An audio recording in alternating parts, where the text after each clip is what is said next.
Still not.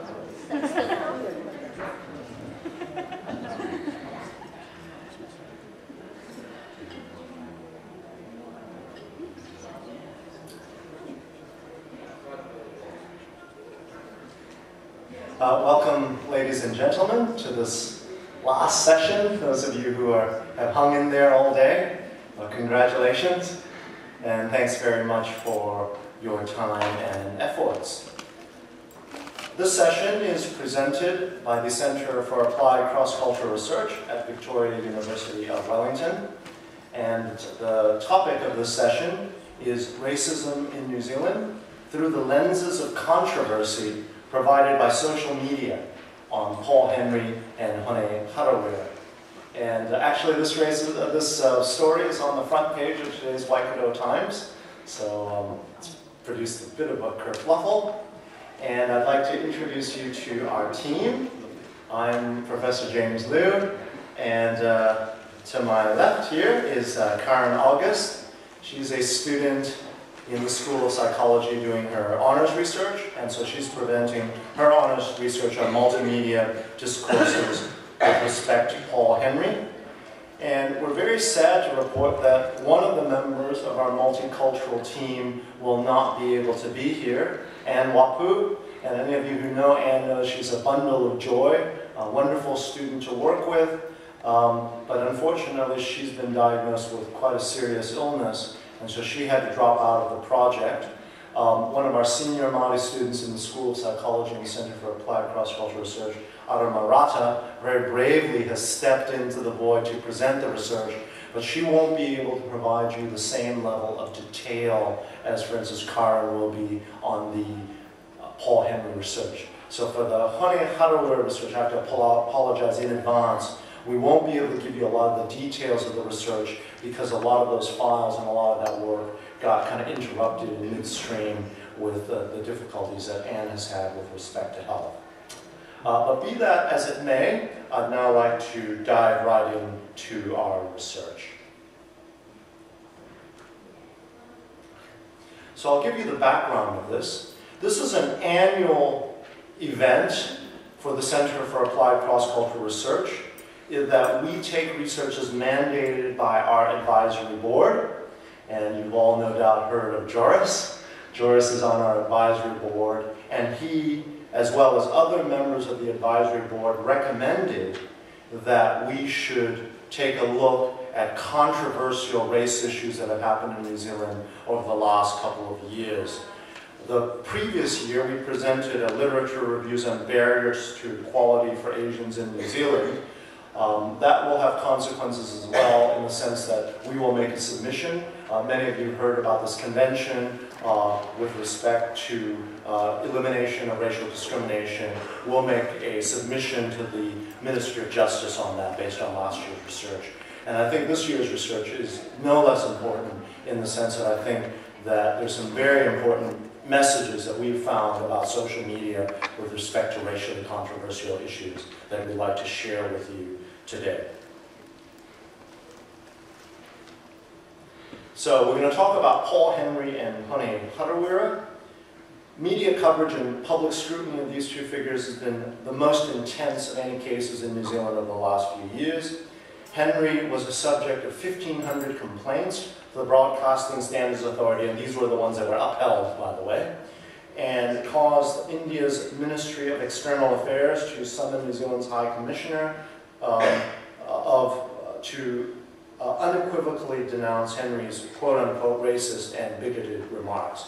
So the Indian Ministry of External Affairs was not diffident in terms of labeling what Henry did. And you'll be able to see for yourself in just a moment as we've got some video for you to view.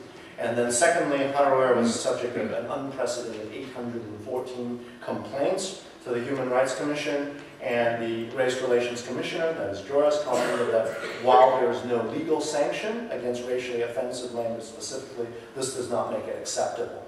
So this fine line between freedom of speech and social harmony, acceptable, unacceptable, really will be at the theme and the core of what we're going to present today.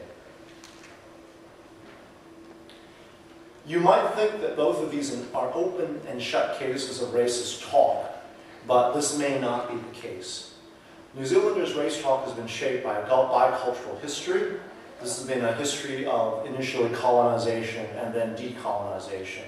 And this history of colonization and decolonization has left quite a difficult legacy in terms of the way people talk about race-related issues. I would say that one of the predominant patterns that many discourse analysts have noted is that people who are pro or anti-bicultural talk past each other.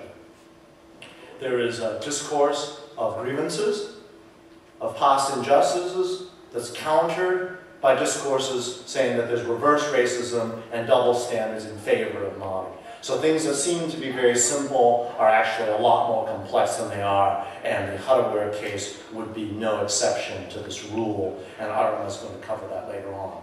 There is now an emerging but substantial literature on Asians' experiences of discrimination. And I would say the emerging evidence suggests that the group that is harassed the most in public, that, just an egregious walking by the street and receiving a racial epithet, is probably Asians at this stage. The discrimination against Māori is much more insidious and structural. It's less in the way of this overt harassment.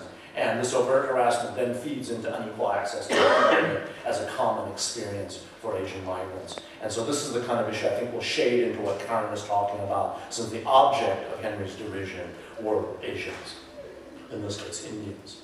And there's a lack of consensus and a wealth of justifications for prejudice and discrimination in both cases. And Karen is going to give it much more in detail, and Arama will examine more of the theory behind these things. And finally, what I want to emphasize is that what's novel about this presentation is we are going to be focusing on social media. And for various reasons, I'm going to describe social media as the basement of society. Most discourse analysis focus on what I call the penthouse. The penthouse is the news, the official news. This has very limited access. It's only available to journalists, a few public opinion writers, the same people who get quoted in the press. And earlier on, people were very optimistic about the ability of the internet, online social media, to provide a new sphere of democratic engagement. And what we found is that when prompted by signals from above, as in the Henry or the Harawira cases, this opens up what is not a sphere for dialogue, but for a sphere for very damaging mudslinging, basically. So they will describe this in just a second. And so this is the metaphor I want to talk about here, is we have the penthouse. This is what we're used to. This is the way we receive media.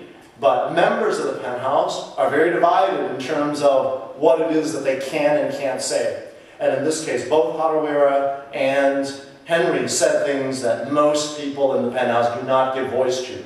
And that filters down to the basement, and the majority of analysis we're going to consider will concern the slime that's coming out of the basement.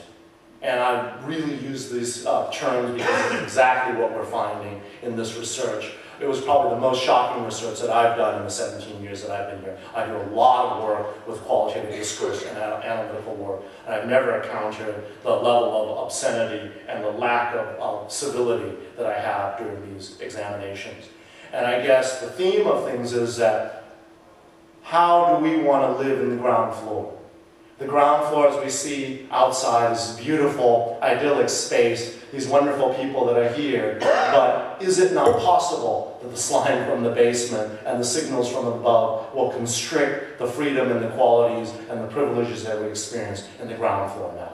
And so that's going to be the overall theme that we're going to talk about. And I think I'll skip through some of these because Arama will cover these in detail later on. I do want to say one thing, is basically, Māori and Pākehā discourses have long had this characteristic of point-counterpoint. It's like a sparring match.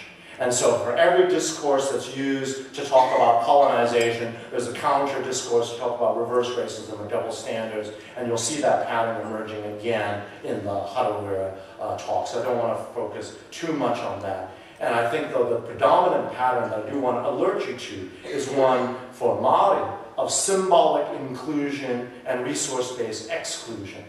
And that is the typical pattern that's used to manage bicultural race relations, where symbolically Māori are in.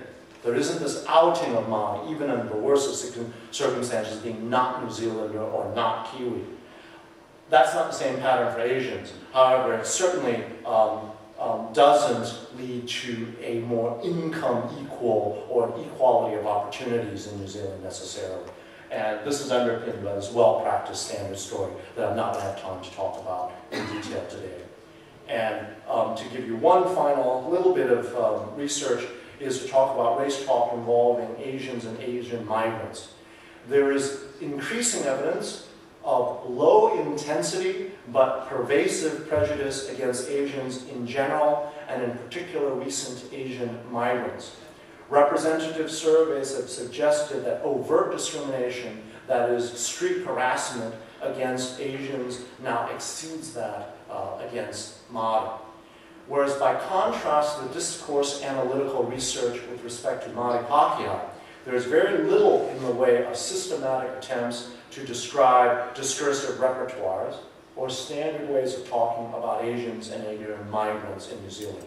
This is a relatively new topic to diversity talk in New Zealand, and therefore I think we're devoting a bit more space to that in Karen's talk, and whereas in Adama's talk we're going to focus on theoretical implications because a lot of the Māori Pākehā race talk has been well researched and well talked about over the years. And so we're going to look at whether there's any standard formulaic ways about talking about race issues involving Asians, especially in social media. And this issue of symbolic exclusion is going to emerge, I think, in Karen's work. And so at this stage, I don't think, I've kind of just wanted to provide an overview, but are there any questions about this overview? No? Okay, at this stage then I'll turn the floor over to Karen.